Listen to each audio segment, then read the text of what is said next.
Like, it's easier for a man to say fuck you than it is to say I'm hurt.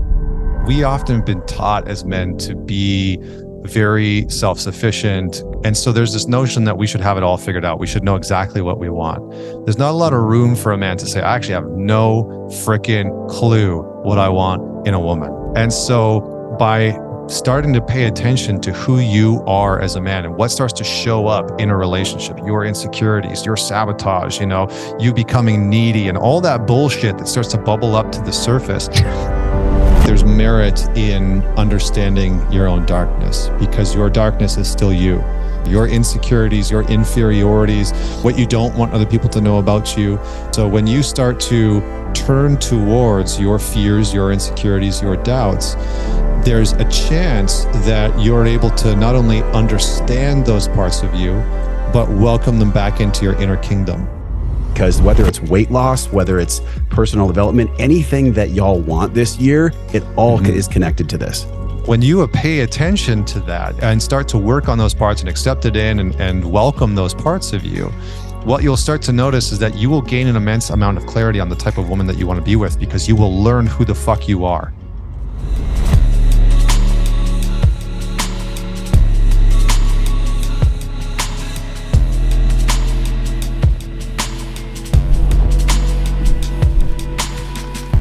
I'm so inspired by what you've been creating. And I was just telling you before we hit the record button, like, you have grown exponentially. And it's a testament to your work. And, it's no surprise that, Connor, the new book, Men's Work, right? The way that we can face our darkness and self-sabotage and find freedom. And I know those were probably terms that your editor liked because they rhymed and all that, but there's some deep meaning in there. And it's a reflection, brother, of where you've been, how you've been serving, and how you show up. So just welcome back to the podcast. Thank you, sir. Thank you. I appreciate you. And I appreciate you having me back on. And I've been looking forward to this conversation for sure. And it's been an honor and pleasure to watch your journey as well, from across the country, from the East Coast, and just watch you grow and what you've been doing with the show. And it's cool to see you in the studio. It looks beautiful. And I definitely want to get out there. Whether or not we record at some point, I want to be out there. I want to walk in that studio and I want to celebrate with you. Yes. Well, this is a celebration to kick off the year. This is our first episode of 2023. And I think it was perfect because right now, Connor, people are focused on weight loss and becoming their best self. And it's like, no matter what you want outside, all the answers are deep within. And that sounds like a very spiritual statement, which it is. Like, any kind of work for men or women is very spiritual. And a lot of what I've gone through last year in 2022, it was about allowing parts of myself to die that had been gnawing at me for quite some time. And I'm curious for you, man, 5 years in the making for this book, with your son Code being born in the middle of it and all the things that you've had to carry, leading men across the world. What expansion did you have to face within Connor, within self, to let maybe one or two big things die in order for this book to truly be birthed? Yeah, I mean, it was interesting because I put this proposal together years ago and it sort of evolved over time. And then when I was really ready I think it was last year, the year before, I ended up getting connected with an agent, phenomenal agency. And I really was sort of set on publishing this book through a mainstream publisher. And that came, and this will tell you something about me, that came on the other side of me having a few conversations with big publishing houses, like some of the biggest in the world, and them literally telling me, we love the concept, we love you and your work and your platform, but men don't buy books. And men don't buy personal development and self-help books. And I was like, well, maybe you're not publishing anything that they give a shit about. Have you ever thought about that? Have you ever thought of the fact that it's not that men don't buy books, it's like you're not producing content that they actually care about, that's relevant to them? Yeah. And so it kind of lit this fuel under my ass to prove the publishing industry wrong, and to put a piece of work out there that was literally from men, for men, and about men. And yes, women will learn from it and they can learn a lot about men from it, but it's really a book for men and about men. And so so I ended up having my son, and the day that we got back from the hospital, so my son is born March 13th. We're in the hospital for 4 days because there was some minor complications in the very beginning, and we wanted to make sure that he was all good. We get back from the hospital, and I have 2 back-to-back interviews with major publishing houses. And a week and a half, 2 weeks later, get offers and decide what to do and decide who to go with. I ended up going with Sounds True, who's just a great publishing house. And I was off to the races of writing this book. And so it's definitely been an interesting journey to juggle. And then after that, my wife signed with the same agency that I was with, and then she got a book deal, and then she started writing her book. And so it was like, we recorded this podcast called 2 Books and a Baby, where we just talked about what it was like to be a couple who were both running businesses, having a new child, writing books, building a house, like just trying to smash all of life into one very finite period of time, which I do not recommend for everybody listening. We definitely took on too much, for sure. We bit off more than we can chew, but we're ambitious people. So I think on that note, what I had to sort of let die was 2 things. The first thing was this old story that younger me had about not being good enough, and not being smart enough. I grew up in an environment where I was constantly told, you're a stupid piece of shit, you'll never amount to anything. I literally heard those things constantly.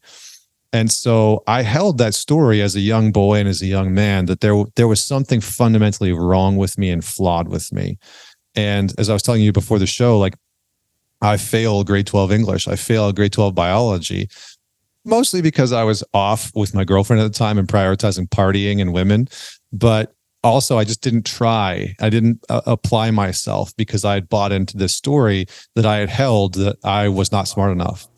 And so part of that really got confronted when I started writing the book. And I had started writing this book years and years and years ago. I had the concept, about 5 years ago. But then when I actually got the contract and signed the book deal and started writing the book, all of a sudden, all of those older insecurities came back up. Do I really know what I'm talking about? Are people really going to give a shit about this? Am I going to be able to convey my teachings and the messages and the lessons that I've learned along the way in a way that is going to really land for people and help them create transformation in their life? And so that old narrative just like came back strong, man. And I remember one night having a conversation with my wife where I was like, I'm struggling. I was like a month and a half in, 2 months into writing this book. I didn't have a collaborator, so I didn't have somebody that was there, having me speak to them and then them writing the words. I was literally writing the book. And I was like, I'm struggling. All these insecurities and all these fears are coming back up. And this feels like the most terrifying thing that I could do. And I can feel like younger me just being like, dude, if you put this book out here, people are going to hate it. And it was funny because in the moment, she was a new mom and she just didn't have capacity for it. And she's like, you'll be fine. Like, you need just to get over this. She's dealing with so much at that point. I went through that too, where it's like, you're going to have to handle your own shit. Yeah. She's just got so much going on. She's like, you're going to be fine. So she didn't have a lot of space, which was funny because when she started writing her book, she had the exact same insecurity come up. But so I had to really let that go. I had to face and confront the fact that this old story was present, and to create the possibility of something new. And so as I wrote, I would send chapters to people in my life that I deeply respected. And I would say, tear this up, give me genuine feedback. Love it, hate it, somewhere in between. Tell me what you like. And I ended up hiring the guy who helped me put my book proposal together, like the structure of it. And he had been an editor at GQ and Men's Health magazine for like 2 decades. And I sent him like, I think the first 6 to 8 chapters. And I said, can you just tell me if this makes sense and is engaging and lands? And so I did all these things to kind of get external feedback where old me, because of the story that I'm not good enough, would have avoided any feedback. He would have avoided any feedback and any type of correction because he wouldn't have wanted to feel the shame. So I had to put myself in these positions of having people tell me like, this part's great, this part's phenomenal.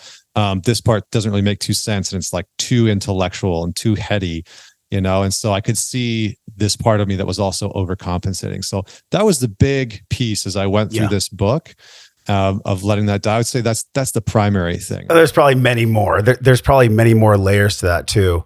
I'm visualizing what it must have felt like, because anytime, Connor, I've ever done anything new where I've really put myself out there, like changing the show name last year and, having my son and doing my growth here in Austin, I always have that come up too, every single time. And I think for me, it really stems around a father wound. And you talk about this in the book. One of my most potent parts as I was reading the book was chapter 3.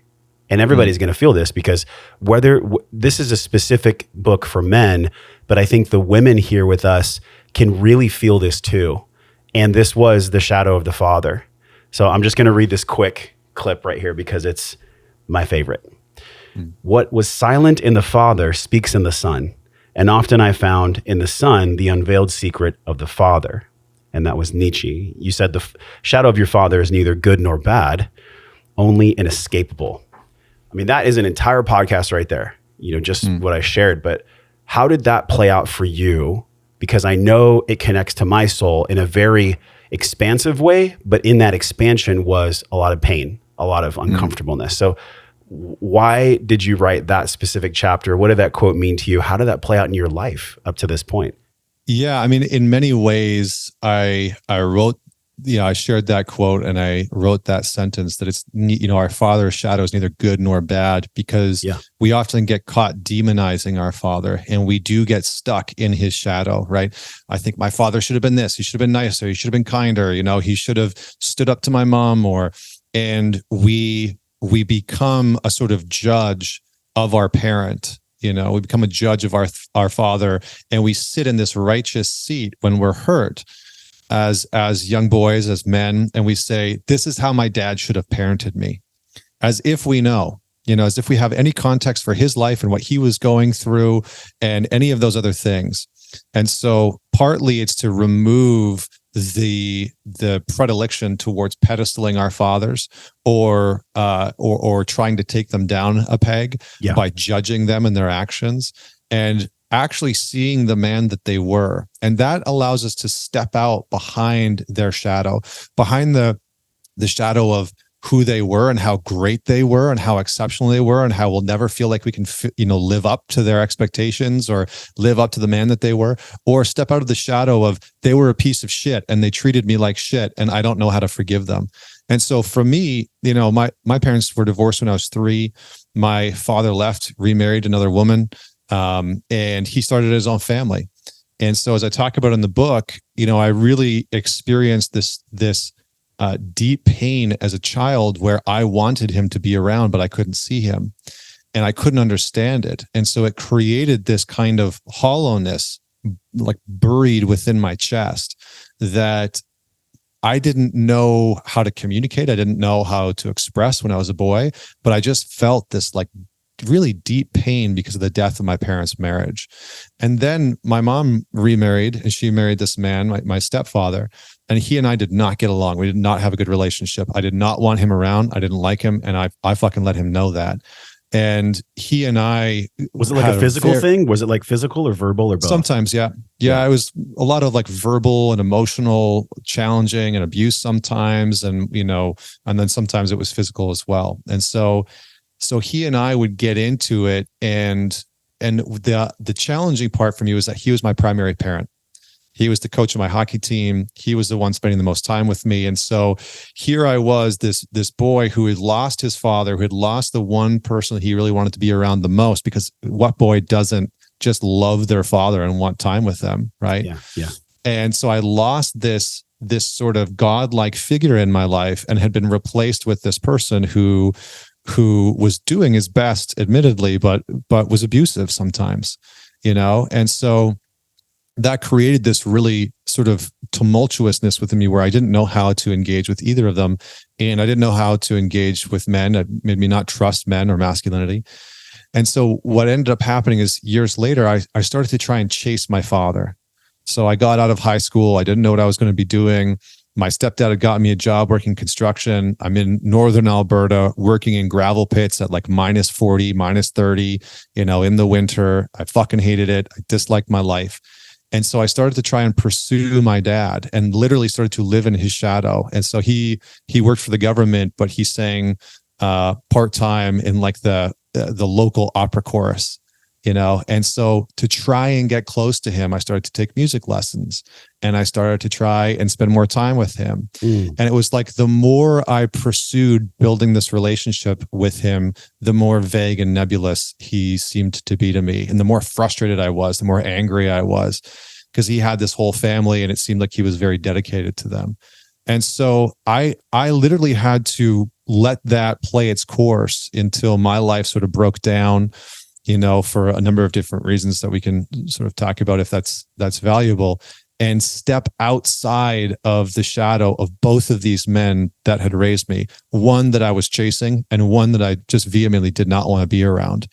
And so once I did that, once I started to step outside of that shadow and actually see them for who they were, there was a possibility for me to step into the man that I was capable of becoming outside of their purview, outside of who they were and who they wanted me to be and who I was trying to be to piss them off or appease them or any of that bullshit, but to actually in a sovereign way step outside of their confines and into the sort of formation of my own identity, unencumbered by them or their expectations or anything. This podcast is brought to you by my friends and partners over at HVMN, otherwise known as Health via Modern Nutrition. They make an energy and cognition drink called Ketone IQ. I've been using it for many months now, not only for my energy, here's the thing, for my energy without caffeine.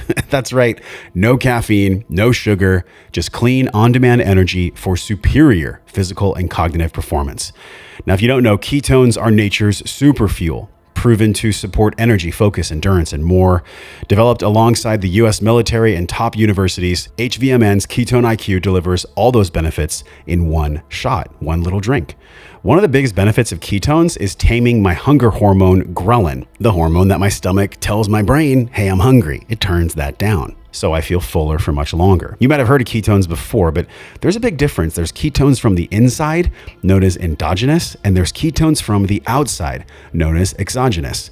But here's the kicker. They both work the same exact way, except for the one of them, you have to starve yourself. And for the one that I use, the Ketone IQ, you can just drink it and get all the brain energy and metabolic advantages of fasting, but without the hunger. And that's amazing. So this is where science is actually on our side. I've been using Ketone IQ for over 6 months since the founder, Michael Brandt, came on the show. And I'll tell you, it's better than a second or third cup of coffee in the afternoon because you don't get the jitters. You don't get the crash, just the energy and no crazy side effects. If you've been looking for a coffee alternative to make your brain and your body and your energy and metabolism improve, look no further than Ketone IQ. Just head over to joshtrent.com/HVMN. That's joshtrent.com/HVMN. Enter code JOSH. You get 20% off. You can take these little Ketone IQ shots in these portable little containers, or you can buy the bigger bottles and get them on a recurring delivery at a recurring discount. joshtrent.com/HVMN. Use the code JOSH for 20% off your order.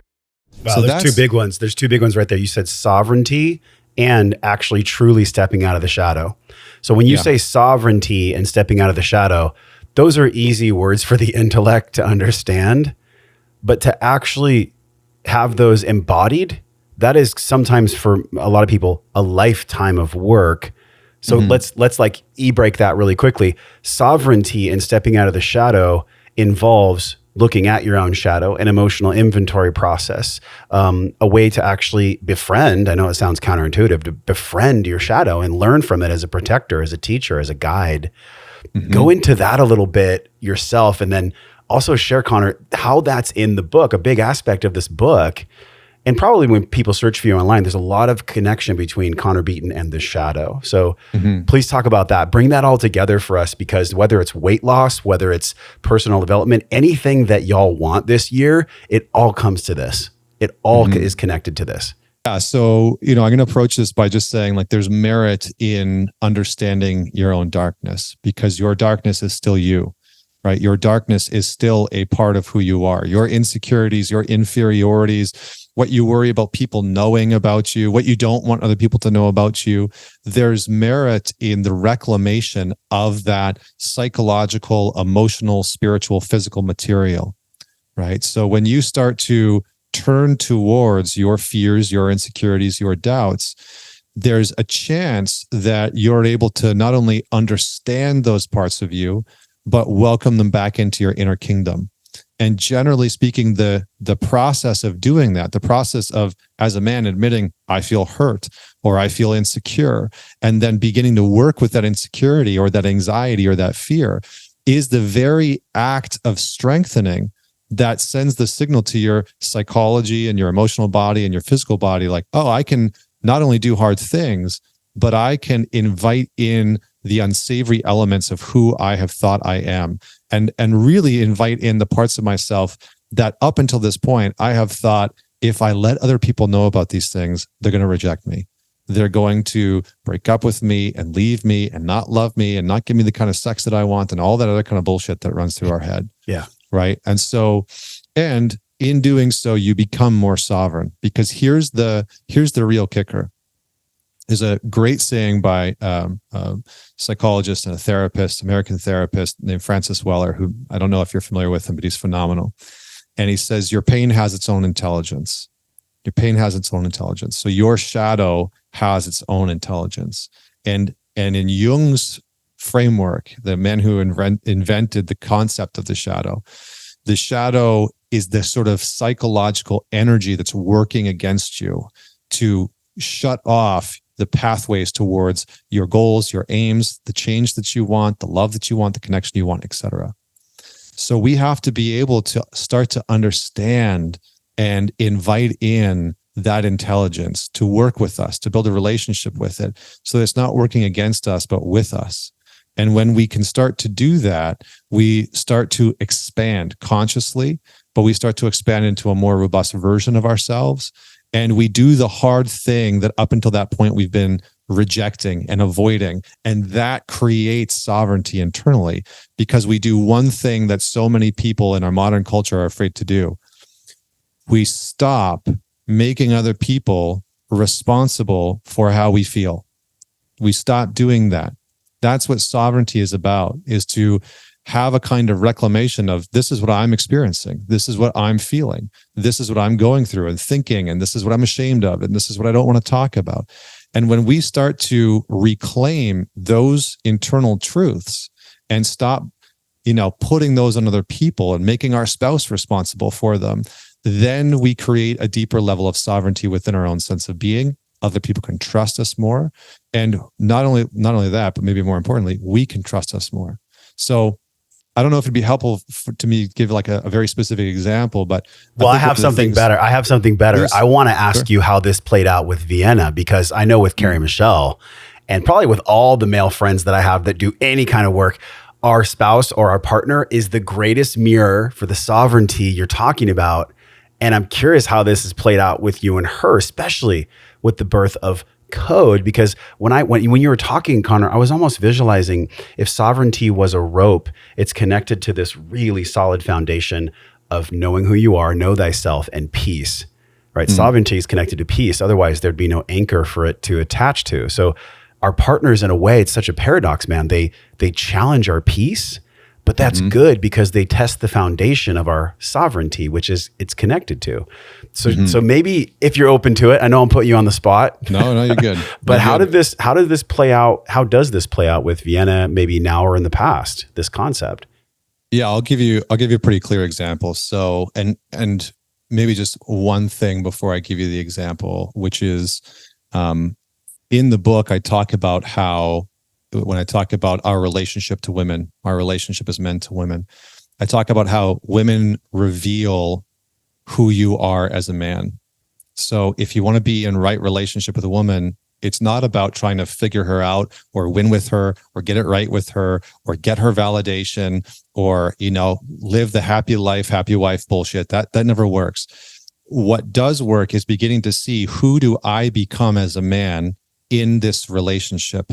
Whether it's with my wife or with a new girlfriend or with a woman I'm dating, right? Who do I become, and what gets revealed about me as a man in relationship? Because you're the journey, brother. You're the journey.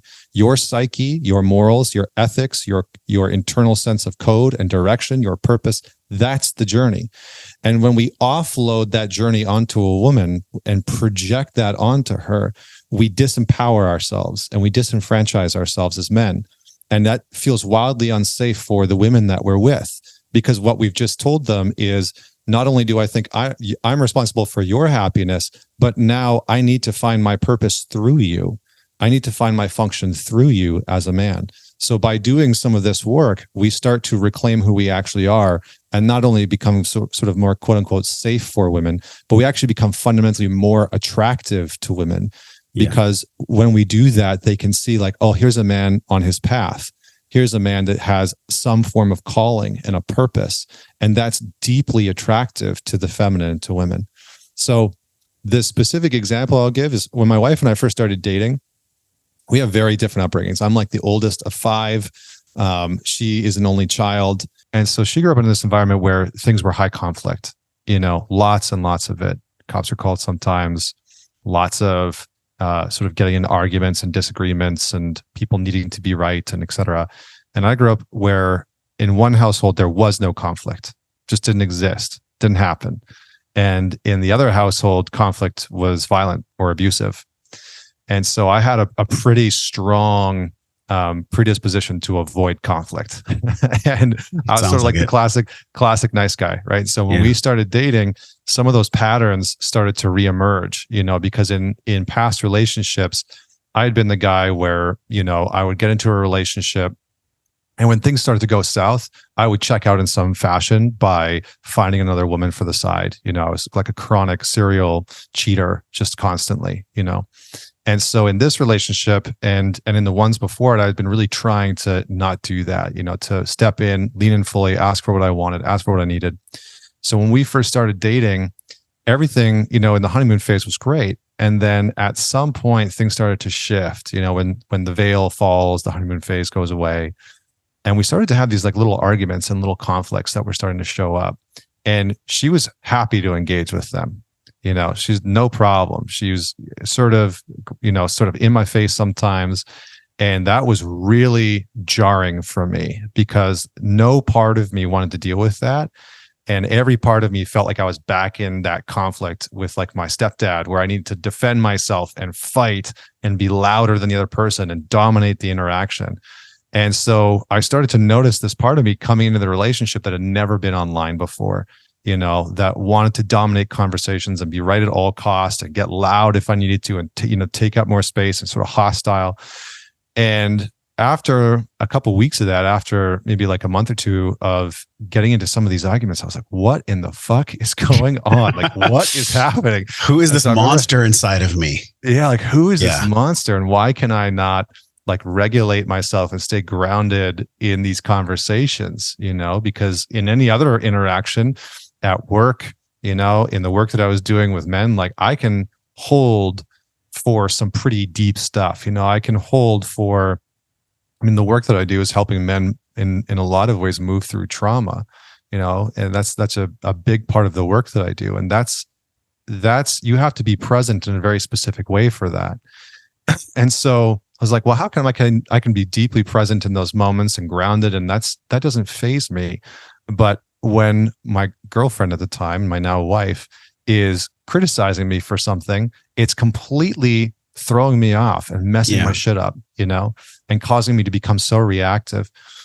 And so I went back to the sort of core principles of the shadow, which is when you get reactive, it is a neon sign pointing towards your shadow.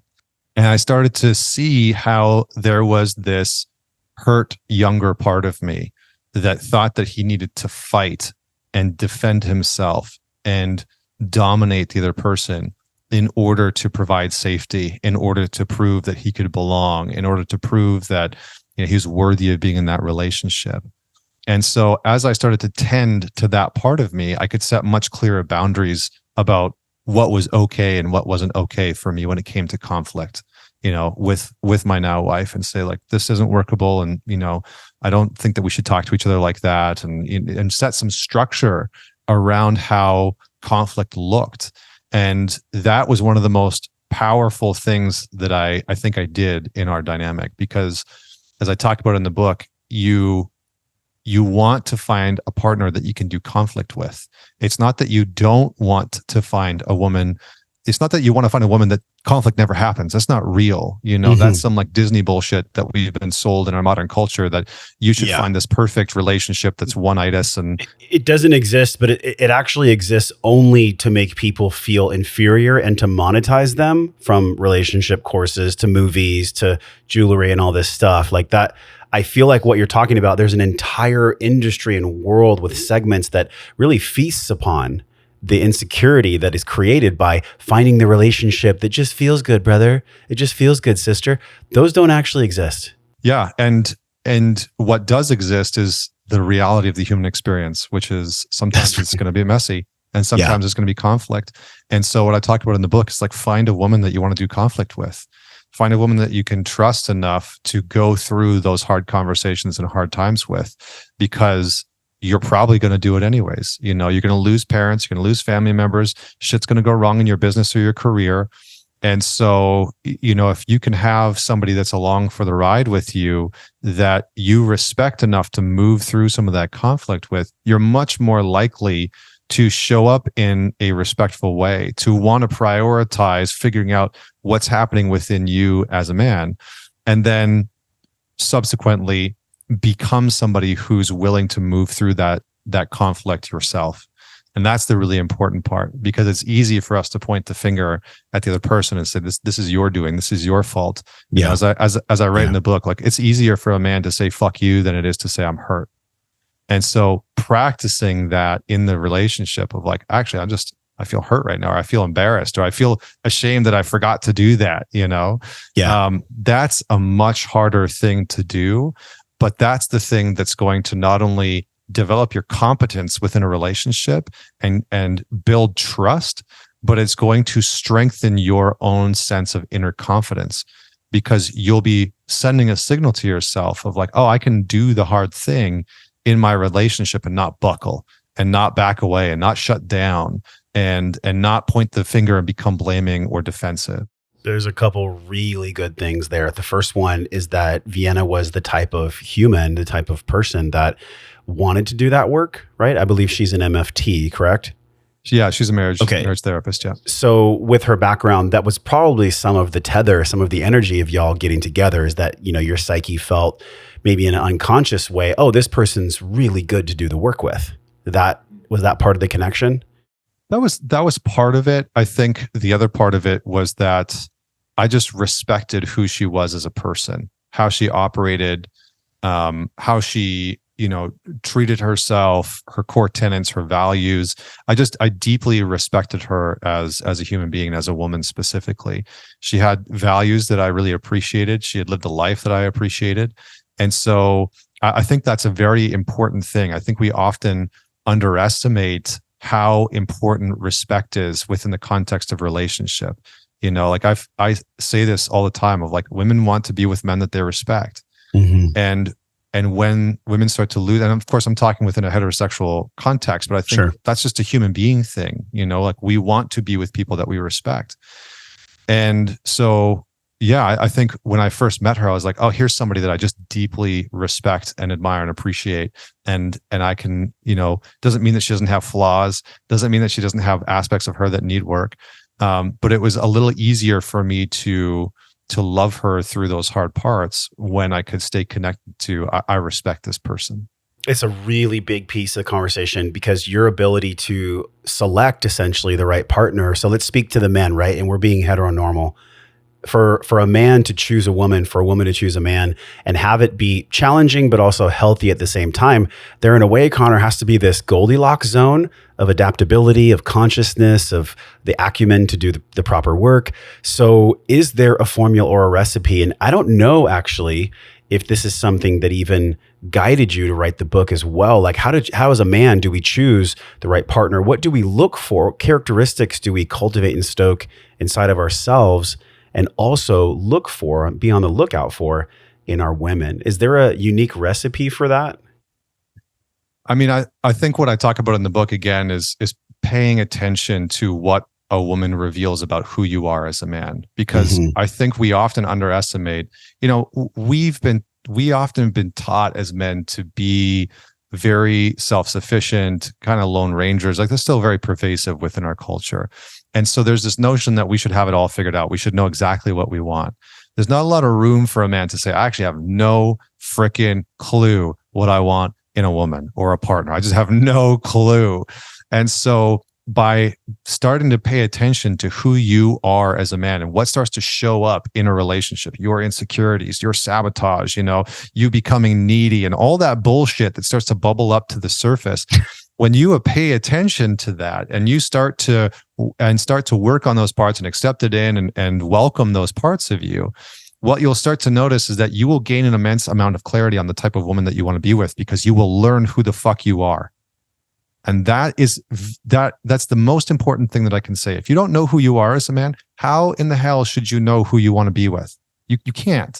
So that's part one. Part two is more so about women, which is a few things. One, as I was saying before, find a woman that you can do conflict with. It's one of the most important things, because you're going to experience it. The relationship's going to have conflict, and you need to have a partner that you can go through hard times with. It's the number one most important thing. So, and I say that because in attachment theory, one of the things that we can see in attachment theory is, in order to have a secure attachment, two people need to go through a hard time and come out the other side okay. Mm-hmm. It's one of the most fundamental, just sort of basic things that we as human beings need. So we need to go through a hard time, whether that's, some minor betrayal or a rip or tear within the relationship where somebody has lied about something or there's been mistrust or whatever it is, and come out the other side of that okay, that the two of us can work through that.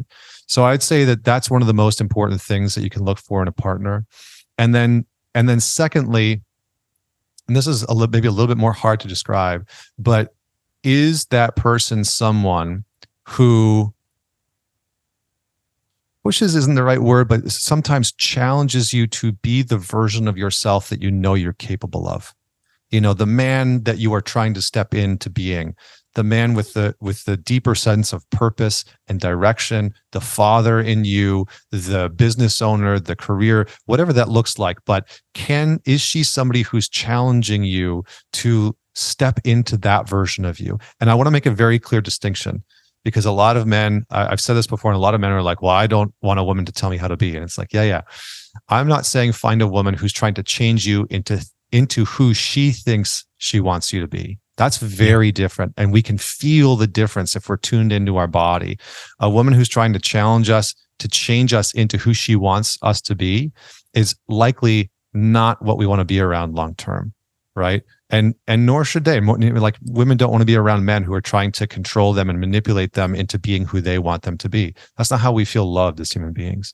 But if you can find somebody who's confronting you, challenging you, celebrating you, praising you for stepping more fully into the man that you've said, this is who I want to be as a man, a father, a husband, a business owner, a leader, a contributor, a friend, a son. And she can celebrate you along the way when you step into that. And she can challenge you a little bit when you step out of that. That is such a beautiful thing to have in a relationship. And I want to make it clear that you should definitely have good men in your life who are challenging you, and that's incredibly important. But you want to have this kind of relationship with the person that you're dating, because otherwise, a lot of people get in a relationship with people who are trying to get them to change to be more like they want them to be, and not who that individual has said that I want to be. And a lot of times too, and I felt this before even having children with Carrie Michelle, is like, there's also a recipe that we can add in here that's an existential knowing. So what you're saying is so powerful. And I know in the book, there's specific segments about regulation, like regulating ourselves as men is so important, because without the proper regulation, one might kick out a partner who has the great qualities, who does push the man towards growth. And maybe that man's navigational system around, is this person pushing me because they want to control me? Or is this person pushing me because they want my best? I'm curious, let's drill just a little bit deeper, man. You said it's harder for men, or you said it's easier for men to say, fuck you, versus I'm hurt. Why is that? So there's two things that I point to in the book. The first one is what I call the myth of separation. And the myth of separation is that you as a man are stronger by separating from the things that might make you look weak. So saying that you feel hurt or that you're embarrassed by something or you feel ashamed by something might make you look weak, or at least that's how we perceive it. And so we try and distance ourselves from that thing. But the distancing from ourselves, the distancing from that thing, from that shame, that embarrassment, is the thing that makes us look weak. So it's sort of this paradoxical nature where the myth of separation tells men that if you just disconnect and hide from the shit that you think is going to make you look weak, you'll be a strong man. Bullshit. Won't do it, right? Mm-hmm. Because you internally will know you're living a lie. It's why something like 70% of corporate executives, when they're asked, do you feel like an imposter at work, say yes, right? It's a huge astronomical number because so many of us are living in this way as to separate from the things that we feel make us weak. The second thing is we've sort of been bought into this notion in masculine culture that there is strength in suppression. That if you as a man feel something that's unsavory, or you've done something that is needy or insecure, or whatever the case may be, and you don't want other people to know about it, then suppressing is the answer. And there's this sort of equation that exists within masculine culture, within the sort of traditional masculine culture, that says the more that you can suppress things that you don't like, your fears, your insecurities, your worries, your doubts, etc., the stronger you'll be as a man. And that's how we've operated as a collective within our Western masculine culture. But if you look at things like Stoicism or Buddhism or any of the philosophies, spiritually or non-spiritually, what you'll see is that the act of admission that something is existing within you is the pathway towards strength. It is the pathway towards strength. And so we've bought into this sort of false notion. Many men and I bought into it for a long time. You know, it's like, I'm not going to tell people about my porn addiction, the challenge I'm having with porn, or the infidelities, or the drug use, or the alcohol abuse. I'm not going to tell anybody about this. I'm not going to tell them about how I feel depressed and how I'm struggling. I'm going to withhold that from the men in my life. And so I got caught in this notion in my past that if I just suppressed those things hard enough and long enough, that I would be okay and I'd be stronger and more capable and more successful because of it. But that was the exact thing that ensured my demise later on in life. It was the exact thing that created my rock bottom later on in life.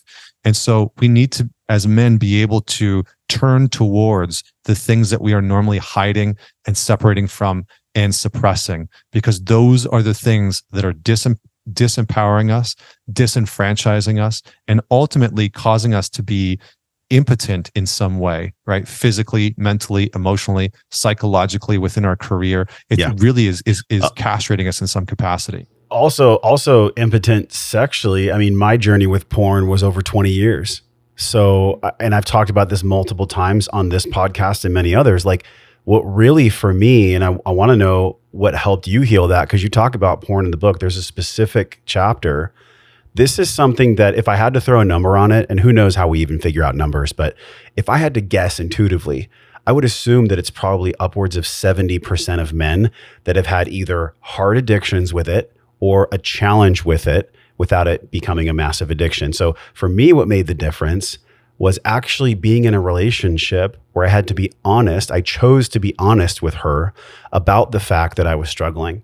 And it was from that point, Connor, and actually a shared place we've been to around plant medicine, where I got smacked so hard. There was nowhere for my shadow to hide. It was fully illuminated. And it was like flicking on the light in a closet and seeing all the shit that I just didn't want to see. And that was really the culmination point of, if I want intimacy with her, if I want my son, which now we have manifested, we've created in divine union, and our second baby on the way for April. So like, there's obviously a result to the work that you and I are talking about. But for you, how did that unfold? What was your kind of flicking the moment with the lights on in the closet around porn? Yeah. Well, mine was a battle for a long time. And it really was a battle. I mean that, you know, I really struggled to give it up. And what I started to realize, and what I talked about in the book, and I actually like lay out the process that I went through in order to sort of defrag myself and get sober from pornography. And this isn't to sort of demonize porn or make any sort of social commentary on it. I think when people talk about pornography, they get lost in the weeds of whether it's good or bad. I'm not actually interested in that conversation. Yes. What's more interesting is if you don't want to watch porn and you can't stop, what do you do? Because that's where a lot of men find themselves. And so for me, what I started to realize was that I was always feeling something that I didn't want to feel right before watching porn. That's Anxious, That's alone, right? Angry, disconnected, etc. And so I was always feeling some form of an internal charge in my body, in my mind, in my heart, in my soul that I didn't want to be with. And so porn was the way for me to regulate my nervous system. It was the way for me to rid myself of anxiety. It was a way for me to stop feeling lonely. It was a way for me to celebrate. It replaced a lot of different things in my life. But the main function was to sort of help me feel better, or pretend like I was feeling better, and get that dopamine dump. But I had to really start to get present to what am I feeling before, what am I experiencing in my body before I actually want to watch porn or I do watch porn. And that was really jarring because I was just started a very basic practice of like, okay, the moment that I feel like I want to watch porn, I'm going to set a timer for 10 minutes. I'm going to sit down. I'm going to close my eyes. I'm going to force myself to breathe and feel. I'm just going to do nothing else for 10 minutes. And what I started to notice in that moment was that I fucking hated that. I really didn't like it. My body was just like, just stop being an idiot and go jerk off and watch porn. And like, you're going to do it anyways after. And it's like, I watch my mind and my body just like jumping through fiery hoops of bullshit to try and get me to go watch pornography. And so it had become the external mechanism that I used to regulate my system because no one had shown me how to do that as a man, right? No one had shown me how to regulate my body and my nervous system and my mind. And so when it was dysregulated and I was feeling something that I didn't want to feel, that's what I would go and use. And for some men, it's weed. For other men, it's alcohol. For other men, it's prostitution or gambling. There's a number of different ways that we can do that. Yeah. But I think the easiest thing for men is pornography because there's no risk involved, right? Yes. For the most part, there's no risk. It's different than food. Food, you wear it eventually. Yes. Shopping, you have to come to terms with the bank account eventually. Porn, you can hide that shit for decades, right? It can just stay in the shadow perpetually. So again, I'll circle back, dude. What was the moment, or maybe the culmination of moments that led you to the closet where you flicked on the light and you're like, there's Connor? I don't know if there was a kind of like, come to God reconciliation, like big aha moment for me because there was so many tried and failed attempts along the way. Yeah. And I think initially one of the first moments was probably in my mid-20s when the woman that I was dating, not caught me in the act of watching porn, but found out that I'd been watching pornography. And we had a conversation about it. This podcast is brought to you by my friends at Paleo Valley. They make the most delicious and healthy superfood bar you've ever tasted. Guaranteed 10 organic, nutrient-dense superfoods plus grass-fed bone broth protein for optimal health and boundless energy through all of life's adventures. Take your pick from the red velvet, lemon meringue, dark chocolate chip, or apple cinnamon. I absolutely love these bars, and so does my family. We always have them stocked for about 4 big reasons. 1, they're nutrient dense. Most snack food bars, especially the bars, contain little to no nutrients. Paleo Valley changed that. All the organic ingredients, all the 10 powerful superfoods in every single bite. Also 100% grass-fed bone broth protein. Love that, not only for cellular health, but also amino acids that protect against cardiovascular incidents. Number 3, no gluten, grain, soy, or added sugar. A lot of bars contain cheap fillers like soy, corn, oats, legumes, gluten, not good stuff. And lastly, they damn taste good. They taste great. Excuse my French. Well, not really. They taste damn good. Let's be honest. Healthy products don't have to suck. You can get these tasty, mouth-watering bars.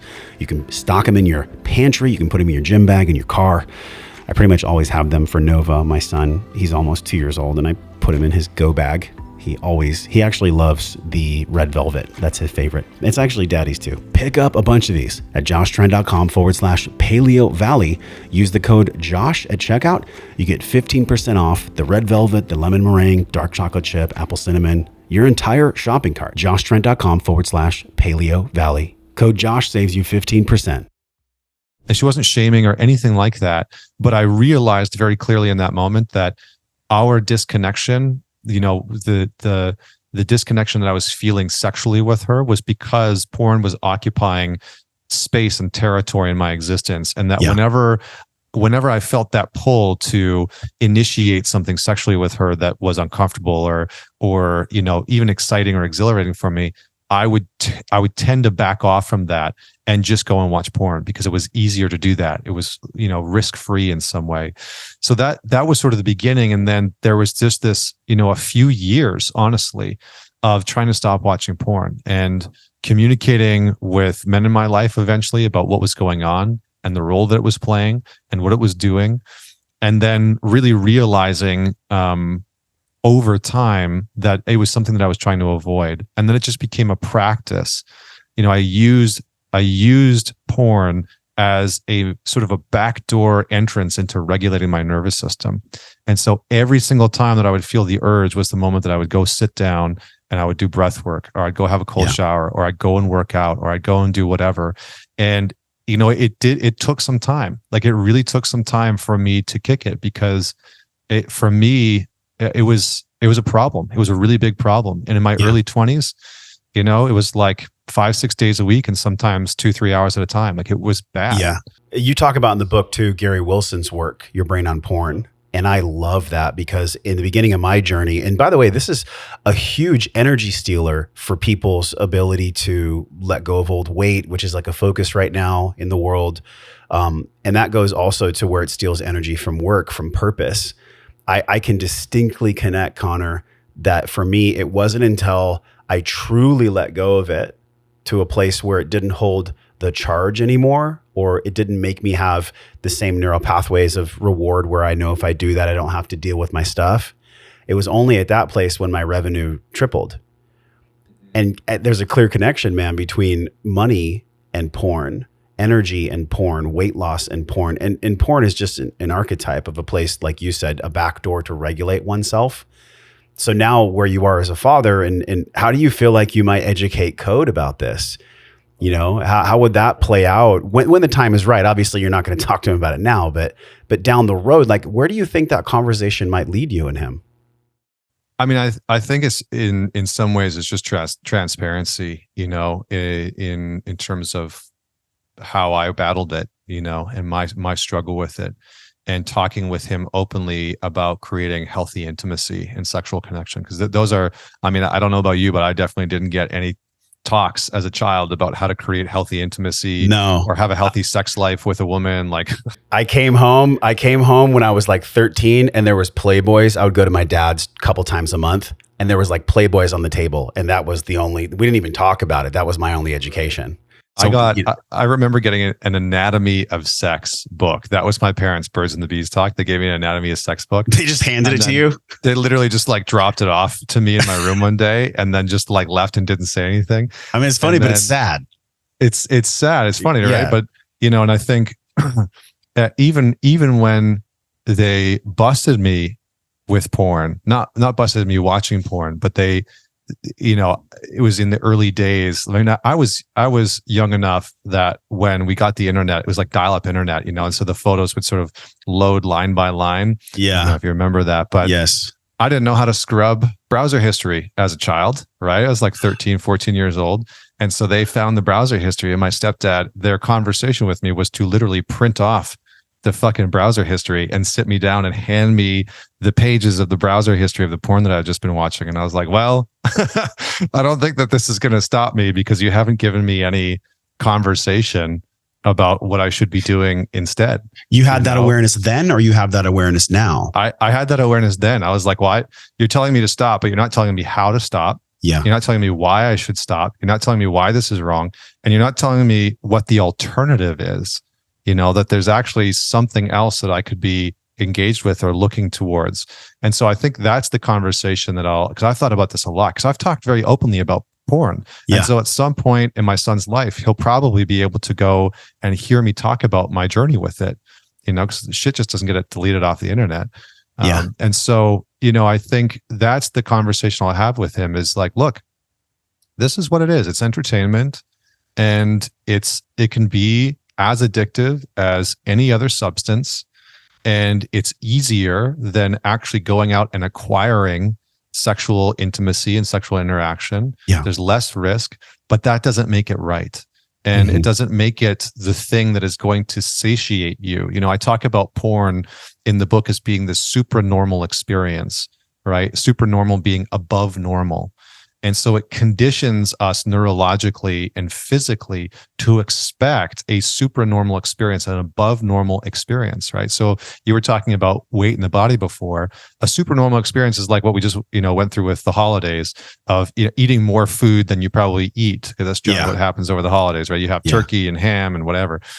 That's a supernormal experience. And if you do that once in a while, no problem. Your body can adapt and handle that. But if you're doing that for every meal, then your body can't actually cope with the amount of input that it's getting. And it starts to create deficiencies in different ways within your body. So porn is a supernormal experience that over time, you need more of it. Hands down, right? The research shows this. You need more of it in order to get aroused. And you generally will need more fringe-oriented content in order to be aroused. And so just imagine what that's doing to your intimacy in your sex life, right? You want to connect with your partner, you want to engage in sex, but there's this idea and vision of what it needs to look like and how long it needs to last and what positions you do and what fetishes or fantasies you play out. And so all of a sudden, going and initiating intimacy is crowded with this tremendous amount of expectation of the highlight reels of what you've been watching recently. Sure. Right. So it doesn't leave room for your body, your natural sexual arousal, the other person, their desire, their fantasy. It's just, it has to look this way or I'm not performing properly. Yeah. So for a lot of men, it actually in the long term or in too much use will cause them to experience, erectile dysfunction and premature ejaculation and all this kind of stuff. It definitely did for me. I mean, 100%. And actually, I've had countless number of women specifically message me on Instagram and say, my husband's struggling with this. My husband's struggling with this. Where's the resources? What do I do? How do I? And I'm like, well, it's not good. The solution is a spiritual issue. It's a spiritual self-knowledge issue. It's not what tactical thing do I do to quote, heal my addiction. It's whatever people think it is. And I'm curious how you feel about this. Whatever people think it is, it's something that you wouldn't even know. It's unconscious incompetence. Like if the person could heal it, even if they didn't know what the solution was, they would at least have some path to go to. But if someone's with us right now, like a man is here with us or a woman who supports a man or just a human being that's struggling with this, know that it is definitely a spot in you that you don't even know you don't know. It's unconscious incompetence. So when it comes to people actually beginning this healing path of this, what is the first step? I mean, it's a staircase, man. You said it took multiple years. What is the first step for people? And by the way, the same way they heal this is the same way that they're going to heal almost anything else. Is there a first step? Is it just a self-awareness practice? Like you said, laying on the ground and breathing? Like maybe it's different for everyone, but I'm curious. There's a few, I mean, the first line of the book, I say a man's work begins in pain. A man's work begins in pain. And it begins in how you relate to your own pain, physically, mentally, emotionally, spiritually, sexually, etc. And so, Jung talked about how the first step in the therapeutic process, and if you study any real religious process or spiritual process or any psychological or therapeutic modality, they all begin with relatively the same thing, which is admission or confession. Admission or confession. It's the unfortunate bridge that we have to cross, or fortunate bridge that we have to cross in order for any type of transmutation or transformation or change to occur. It just is.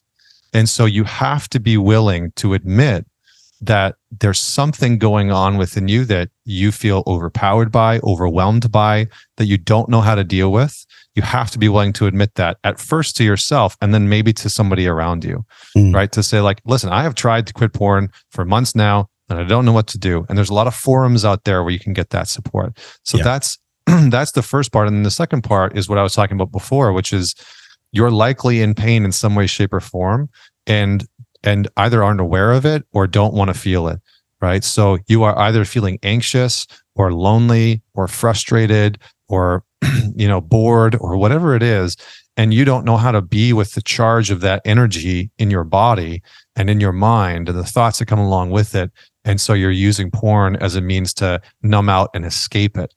And so the only pathway after that admission is to turn towards, rather than running away, right? To turn towards that pain, that internal experience in charge of anxiety or depression or whatever it is, and begin to feel into it, begin to befriend it and start to understand it and welcome it in, versus I don't want to feel this way, and so I got to have something to scrub it out, right? And that's kind of what we've been taught within masculine culture, right? It's like stuff it down or suck it up, rub one out for good measure, pour a bottle of whiskey over the top, and then maybe rinse and repeat, right? And so we have to move away from that methodology because it doesn't work for us, and actually move into, what am I actually experiencing right now? So I lay it out in the book, in terms of, there's a couple very simple, clear steps that you can take, but it does start with set a timer, set a practice or a ritual for yourself. And this, maybe I'll just talk about this one thing. Every man has a porn ritual. And I write about this in the book. Every man has a porn ritual that I've ever worked with. They have a porn ritual. They watch porn at around the same time. They watch generally the same amounts of the same type of porn. They watch in the same place. It's very ritualized. And so it becomes this sort of like pseudo sacred experience for a man. He watches it in the morning, in bed, or standing up, or whatever it is. And so get clear on what your porn ritual is, and then get clear on what you're experiencing before that porn ritual, right? What are you actually feeling before that? And can you recontextualize the ritual? Can you actually turn the porn ritual into something more generative, right? A breathing exercise, a meditation, a yoga, a tai chi, a working out, a creative endeavor. Can you press that energy into something meaningful that you're not going to feel shame about afterwards, or be disappointed that you watched it, or whatever it is that you feel afterwards? It's so good, because I think about what even led me to breath work. And, we have over 1,100 students in the Breathe program now. And the majority of them that get success, that actually finish the program, they find pockets of energy inside of themselves that were actually feeding the beast sideways. And it's so easy for us to like quote science and say, oh, okay, well, energy can't be created or destroyed, just, moved and transmuted. And I think we all get that on some head level, on like an intellectual level. But to actually know that, to feel how the energy is going sideways, and I'll speak as a man, right? And that's really what this men's workbook is all about. The energy that gets stuck in the pockets of self, and how that energy makes us do things as men that we essentially in our heart don't want to do, but yet they still play out. Is there anything else that is a collective shadow? Obviously porn is a big one, but is there anything else for men that's a collective shadow that creates those pockets of energy that starts to dictate us to places that we don't want to fucking go? The feminine. All right, we'll just stop the podcast right there. The feminine can cause us to do all kinds of crazy shit all the time, right? And if you don't like the word feminine or masculine, you can use the word yin or yang, or go or flow. No, I get it. It's energy. Yeah, I understand. I think we get it. Yeah. In the book, I talk about our relationship to women. I talk about our relationship to the anima. In the Jungian framework, the masculine and the feminine were the animus and the anima. And the anima within us as men is our unconscious.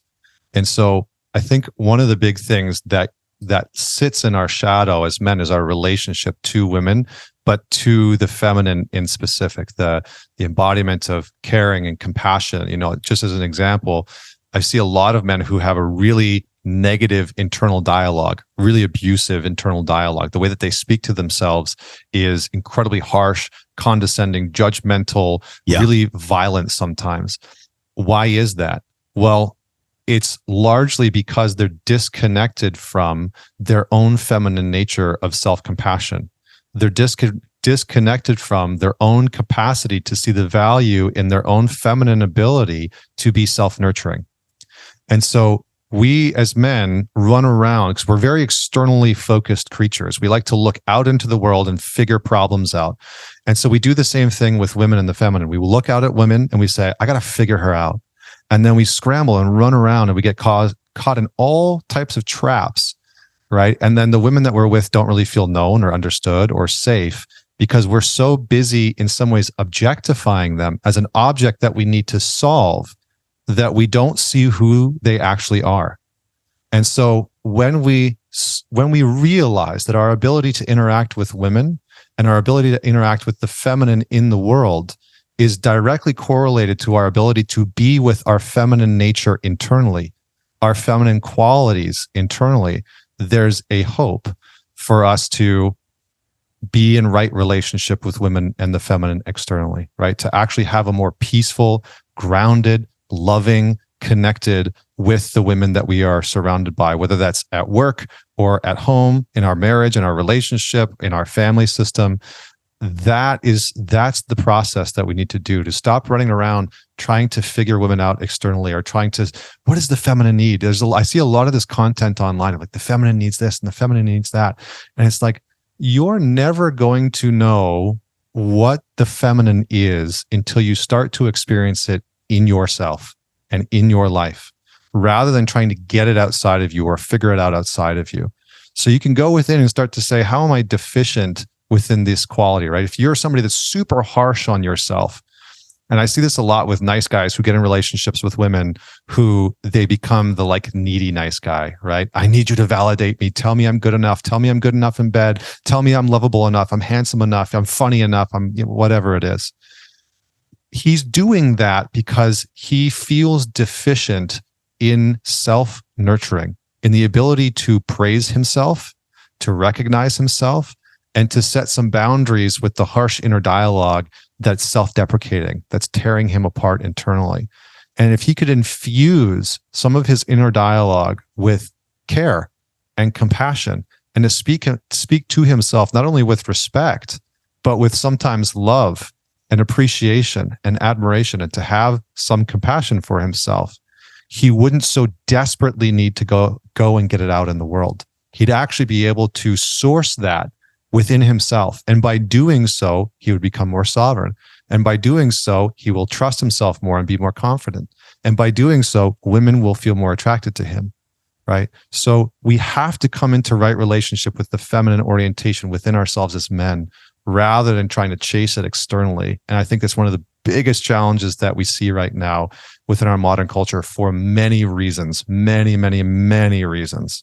I feel like you just walked into a field of confusion and you just gently placed a 50-pound gold block of awareness. Like I've heard a lot of people talk about the anime and the animus and the masculine, feminine, and men. We know that if we are in touch with the feminine in ourselves, that there's so much gold there. There's so many good things there. The way that you just said that was probably the best I've ever heard. So I really appreciate that, because I know it comes from the work that you do with men. I know it comes from the relationship you're in. And I want to bring up this last point before we round out. One of the things I heard you say, maybe it was like a year or two ago, it might have even been during the pandemic. You wrote a letter to Code. You wrote a letter to your son and you said, you're being welcomed into a house with stubborn hearts. Why did you say that? And can you see that maybe in that there was a seed of truth for him, that a part of you didn't even know why you were doing it? Or did you know exactly why you were doing that? You know, I think, I don't know if I know exactly or fully why I was doing that, but in many ways, like my wife and I have joked about how we're both big personalities and stubborn, right? In my vows on our wedding night, I wrote this sort of like poem or spoken word piece to her called Two Stubborn Hearts. And it was about our dynamic and that we are stubborn enough to love one another through some of the hardest elements of our life, some of the hardest patches of our life that we've been going through, and to remain in each other's corner through those things. And so the stubbornness that we often vilify in our culture and see it as this negative thing. Oh, I'm so stubborn. Oh, they're so immovable. Oh, they're so that. It's sort of I don't know what the word is that I'm looking for, but almost just like a tipping the hat to the reality that we have flawed parts, and sometimes we are going to be stubborn, but that doesn't always have to be a bad thing. That sometimes our stubbornness is the exact thing that needs to be loved. Yeah. And that if my son is stubborn, and which he probably will be, he's about to enter into the twos, the twos and the threes. If my son is stubborn, I'll love him through that. And if he's someone that becomes irritable sometimes and immovable, I'll love him through that. And so in my family, this stubbornness is something that it's a tip of the hat of like, sometimes I'm not going to like that part about you, but sometimes it's the exact thing that I need. And it's sometimes the exact thing that you need. And sometimes it's the exact thing that I get to love. I get to love. I don't need to love. I get to love, because it's a reminder that in our world, we think that love should come in a sort of easy package, and that love and relationships should be just the simplest thing in the world. And it's false. Sometimes we have to be stubborn. We have to love stubbornly. We have to show up for ourselves stubbornly, and I've had to love myself in a stubborn way because sometimes I didn't want to do that, that my inner dialogue was harsh and mean and abusive. And so I've had to be stubborn in order to get through the shit that the first part of my life dished on to me, and that's just the truth.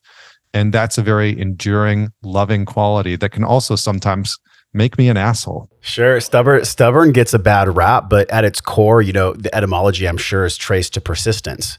So if I'm stubborn, it's like a hammer. You can build a house with a hammer. You can kill someone with a hammer. Being stubborn inherently is not bad.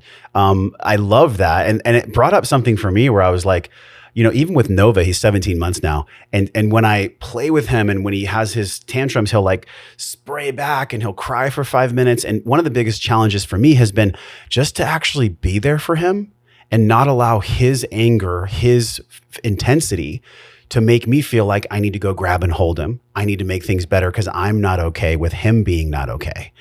And that is a huge mirror, man. So for all the dads out there, gravitas, like we feel you, we understand you. And as we say goodbye, man, think about this and really ponder this for us. At the core of everything you're discussing in the book, and by the way, the link is right below the video here, so y'all need to pick this up. If you're a man who's like, hey, I don't exactly know what this year is going to bring me, and I don't have a framework of how I'm going to regulate myself to handle what life brings me, this is the path. Also, if you're a woman in a relationship, or if you just know a man in your life that really needs a guide, a frame, that's what I really feel from your book. So kudos to you for writing this book at a time where it is most needed, and it applies to everything that people right now in January are so focused on, man. So thank you for that. And the big question is, at the center of all this, knowing ourselves, nourishing ourselves, putting all the pieces together that I call the wellness pentagon that I teach to my students, the mental, physical, emotional, financial, spiritual nourishing that we need. In the center of that, there is you, there is me, and there is this capacity, this switching capacity to lean into our feminine, lean into our masculine, lean into our shadow, practice joy. What is that switching capacity for you? What is that switching power for you? And if you had to describe it in whatever way you want to describe it, where does it emanate from? That ability to go from dark to light, masculine to feminine, hard to easy. I find that to be a very big challenge for myself at times, the switching capacity. One of the things that I've learned over the years is This podcast is brought to you by Organifi, specifically what I love the most, Organifi Red Juice. This is the superfood that is made from 100% organic ingredients, and some of the ingredients are going to rock your world on a cellular, spiritual, and mental level. There's the organic prebiotic powder, the rhodiola, the Siberian ginseng, the red beetroot, cordyceps, reishi, and so many other things that are not only antioxidants, but they give you energy from the inside of the cells through diffusion out. You know, and I know that you are what you eat, but you also are what you ate. These plants, these adaptogens, these superfoods, all were grown in an organic environment. Now, this is a really big deal. A lot of the greens powders, a lot of the other companies out there, they're not organic. We've had people approach us. I've said no. I've always stuck with Organifi, and I think you should too. Head over to joshtrent.com/Organifi. Pick up a multi-pack of the red, the green, the gold, but no matter what, get the red. It is my absolute favorite. It's caffeine-free. It's better than a pre-workout. I know a lot of people do a ton of caffeine before pre-workouts. Try the red juice. If you're a weightlifter, if you love athletics, if you want to sweat and get really, really good energy, check out joshtrent.com/Organifi. Use the code WellnessForce. You get 20% off. 20% off with the code WellnessForce at the Organifi's website. Quick link, joshtrent.com/Organifi. Pick up the red juice, use the code WellnessForce, get 20% off. You know, one of the things that I've learned over the years is the power of the breath and its capacity, its ability to act as a kind of not switch, but modulator and dial between the parts of our nervous system that allow us to either be grounded, calm, and relaxed, which is the parasympathetic dominant, or the sympathetic, which is the go, cortisol, stress, attack, get it. Yeah. And so I fundamentally believe, and I've seen this in my own life, that when I can connect to my breath, then I can connect to the energy in my body, more specifically the energy that's coursing through my nervous system. And so I think our ability to switch between that light and dark and oscillate between, not having any space within us to have a conversation or engage in some conflict, all of that is first through the breath and then through the nervous system, right? Through the body. And for many of us, specifically as men, we live in our heads. We've been sold a lie that the rational mind should be over-indexed to the nth degree. And we've been told that your rational mind can solve any problem. But your rational mind can't solve emotional problems. It just can't. And so we have to be willing to get into the data and the information that lives within the territory of our body. And so that's very hard to translate into a book. I put a lot of frameworks and questions and exercises that men can do.